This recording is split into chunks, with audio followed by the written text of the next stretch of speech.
Hello, welcome to the Danny4 Foundation's podcast, where we discuss the ocean, the beating blue heart of our planet, the blue economy, transparency, accountability, and good governance, leadership and gender, and youth. I'm your host, Larry Chetty. We've dedicated the podcast during the month of May to Africa, as we are celebrating Africa Day, which falls on the 25th of May. This year, more than a quarter of African countries are due to hold elections. In this episode, we speak to the Founding Chief Electoral Officer of the Election Commission of South Africa, Professor Mandla Mchunu.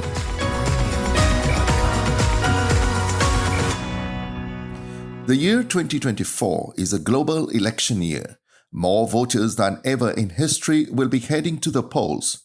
Voters in at least 17 out of 54 African countries should be casting their ballots to elect either their leader or representative in parliament. Professor Mandla Mchunu is an experienced election democracy consultant and practitioner who has worked across Africa mainly. He was the Deputy Secretary of the Adjudication Secretariat of the first multiracial election of South Africa in 1994, when the African National Congress won a 63% share of the vote, and the late Nelson Mandela, as leader of the ANC, became the country's first black president. Professor Mchunu is the Founding Chief Electoral Officer of the current Electoral Commission of South Africa when it was established in 1997. He has also participated in global election observer missions. It is an honor and privilege to host the professor on the podcast. In this edition, we will be discussing the role of an electoral commission in governance structures. I think all of the electoral commissions find their life from constitutions, and those constitutions put them right in the middle of a pivotal role of managing elections. Elections are nothing else but a dispute resolution process. It's a constitutional one. When a government is in power, naturally, it would not be willing so easily to leave power.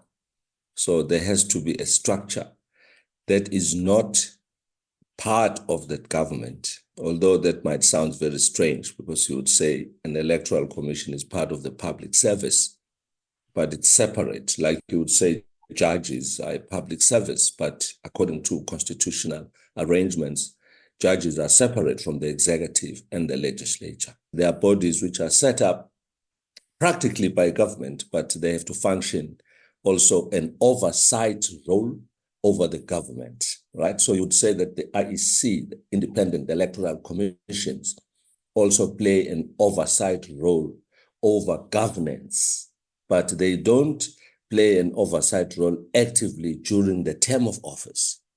They only come up when the term of office comes to an end. So they mark that and then organize a new competition, because elections are really a competition, a new competition amongst the participants, usually political parties and independents, where independents are allowed to go back to the polls. Now, going back to the polls is really remandating, right? Because people must come together to mandate the new government in a democratic setup, that we give you a mandate for the next 5 years to govern us, to take care of our affairs. So an electoral commission, therefore, because of that reason, has to be extremely independent of anyone else, because it's like a referee in a match, similar to electoral commissions. They have to be in a state where they are perceived to be unbiased. They must be perceived to be impartial, that even if the governing party has transgressed some of the electoral rules, the electoral commission must act against them. So which shows that no one is more powerful than the Constitution, because all these structures come from the Constitution. So electoral commissions are very pivotal for giving a democracy that high degree of acceptance and functionality in the eyes of the voting public. So they don't do it for themselves.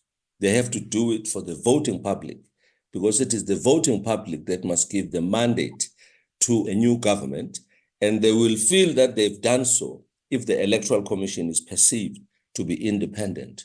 to be acting fairly amongst all the participants and also being transparent. Who should an electoral commission be accountable to, or who has oversight if it is independent? The Electoral Commission, for governance purposes, is assigned to a specific department, but it's only for purposes of reporting to Parliament. So the Electoral Commission does not necessarily report to the department to which it is linked. That department serves the purpose of receiving financial allocation to the Electoral Commission and is obliged to pass it on to the Electoral Commission, not to keep it and give it to the Electoral Commission whenever it is requested. Because, as I've said earlier on, this independence also means substantively the resourcing of the Electoral Commission must be free of the influence of the structures. So that's the first level. Second level, they are accountable to Parliament, because for any budget that is expended, there has to be a report back. How was it used? They are not accountable to Parliament with regard to how did they run the last election. No, they are not accountable for that. They are accountable for reporting on how they expended the resources and what were the results of their actions. So therefore, each and every electoral commission will have annual reports, like all other departments, even during non-election years. But during an election year, they're going to file a report in Parliament, which will also be filed publicly, because that report is about the substantive elements of the election. But further to that, further to Parliament, which is formal accountability structures, the Electoral Commission is accountable to the Constitution, such as all the structures of government are. And the Constitution, of course, is a document of the people, of the voters. So the Electoral Commission is also primarily accountable to the voters, because the voters must have confidence in the Electoral Commission. They must have confidence in the results. So it's a multi-layered question in a way, Larry, because this accountability sort of goes up and up, but the ultimate arbiter of it is the voter, because it is the voter who could decide, I'm not voting. I don't trust these guys. I'm not voting because I think it's a foregone conclusion that this person is going to win the election. So why do you want me to waste my vote and my time? So it really is something that manifestly must make everyone in the country feel that we have mandated all of us freely and fairly this particular government. Professor, in countries where there's an ombudsman or public protector, where does this governance oversight mechanism fit into the accountability structure of an electoral commission? In our case, the ombudsman is called the public protector, constitutional body. The ombudsman deals with all sorts of issues that pertain to poor governance, who then must investigate the matter and recommend action to be taken. In our jurisprudence in South Africa, we even have a decision of the Constitutional Court, which says that any recommendation of the ombudsman or public protector cannot be ignored. Now, in this case for elections, there is nothing wrong with anyone approaching an ombudsperson and saying, I am complaining about XYZ, about the Electoral Commission, right? So if that is the case, the ombudsman has to investigate the Electoral Commission. Then the system works in a very good way, because to a point, the Electoral Commission knows also that the public can take us on, right, through the ombudsman, or ultimately, in our case, through the Electoral Court. There is a special Electoral Court that was formed just to deal with electoral-related matters. So I think the Electoral Court as well will have a role to play in that kind of complaint. But should there be results that needs to be challenged, the best forum is the court. And usually the best forum is the highest court, so that you prevent the delay of the matter going through the levels of courts on appeals and so on. You just go to the apex court, Constitutional Court or Supreme Court, depending what those courts are called in different. This is the Danny4 Foundation podcast. We are speaking to Professor Mandla Mchunu, an election democracy consultant and Founding Chief Electoral Officer of the Electoral Commission of South Africa. We are discussing the role of an electoral commission in governance structures. An electoral commission is and foremost accountable to the voters, as its credibility may also impact on the credibility of the election results. It is also subject to various oversight mechanisms such as Parliament, the Ombudsman or Public Protector, and the courts, depending on what these courts uphold in specific countries.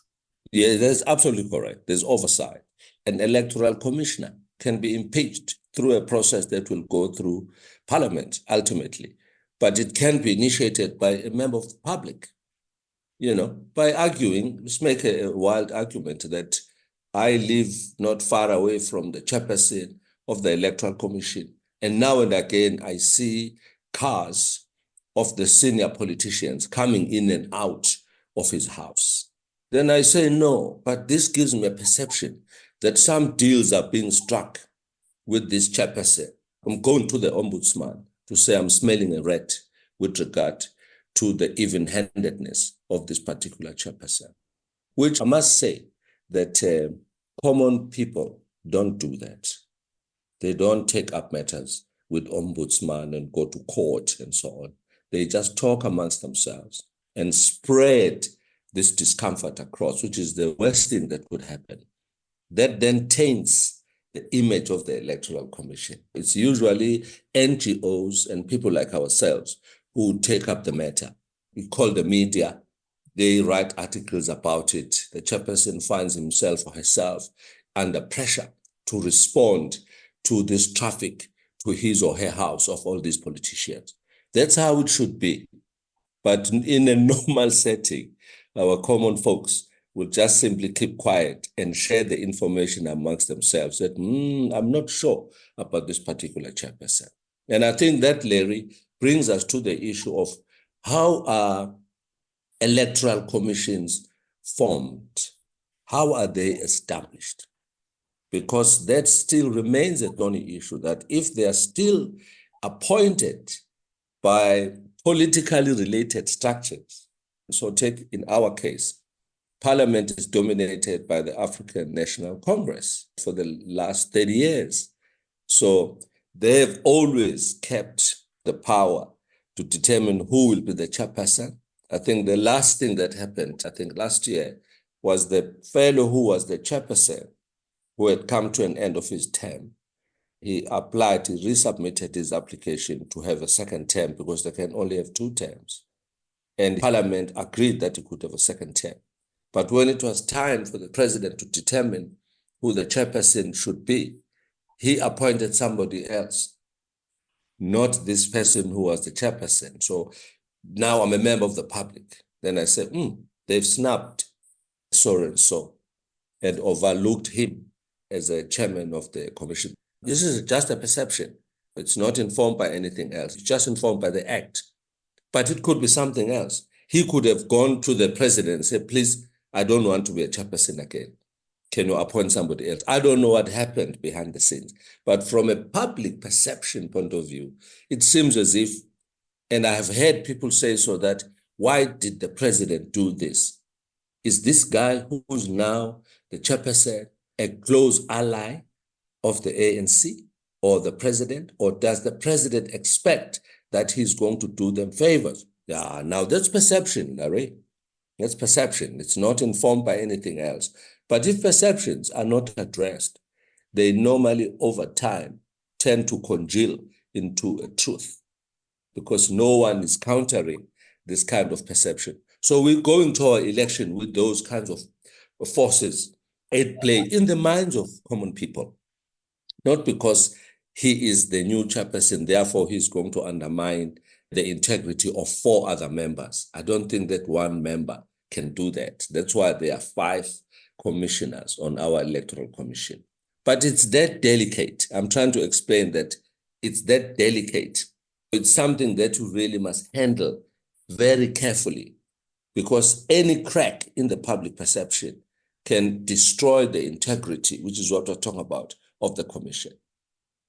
It can also be just an act unrelated to elections. Let's say one of the commissioners is known to be a drunkard, right? That this fellow drinks too much. If you drink too much, you talk too much when you're drunk.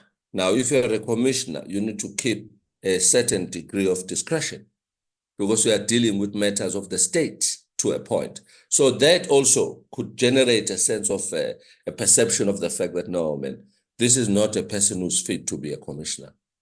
So it's a very delicate thing, but to the extent that they are appointed by a city government, it makes people feel that it would be best if they were actually selected by the public, interviewed by a publicly formed structure that will disband, and then a recommendation from this structure goes to the president, right? It doesn't go to parliament or anywhere, it just goes to the president because it's a recommendation that must be endorsed or dismissed.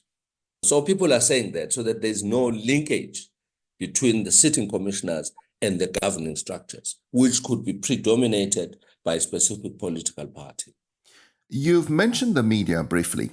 Would you say that the media has a duty to hold electoral commissions accountable or to report on any discrepancy in the dealings or the proceedings of the Electoral Commission or the behavior of a member of the Electoral Commission? I think it is a duty, because the media also functions within a constitutional order of some sort, right?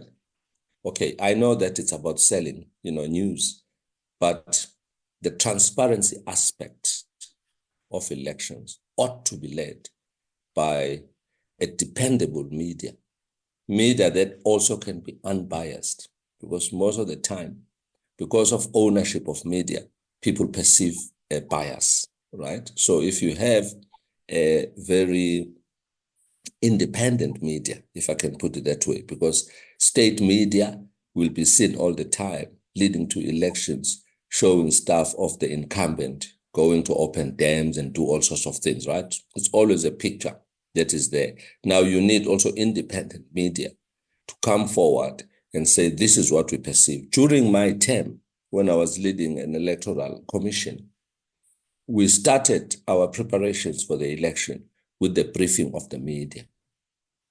You brief the media on everything that you've planned to do.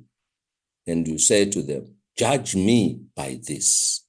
And then these are the people we are going to get information from. So we learned in the game that over time, you gain confidence of the journalist if when they come to a media briefing, you give them a prepared media statement, because their job is to summarize what you've done, hear what you say, and send it in. So immediately it becomes brisk, this media interaction. It builds trust because the journalist starts to say, they've got nothing to hide.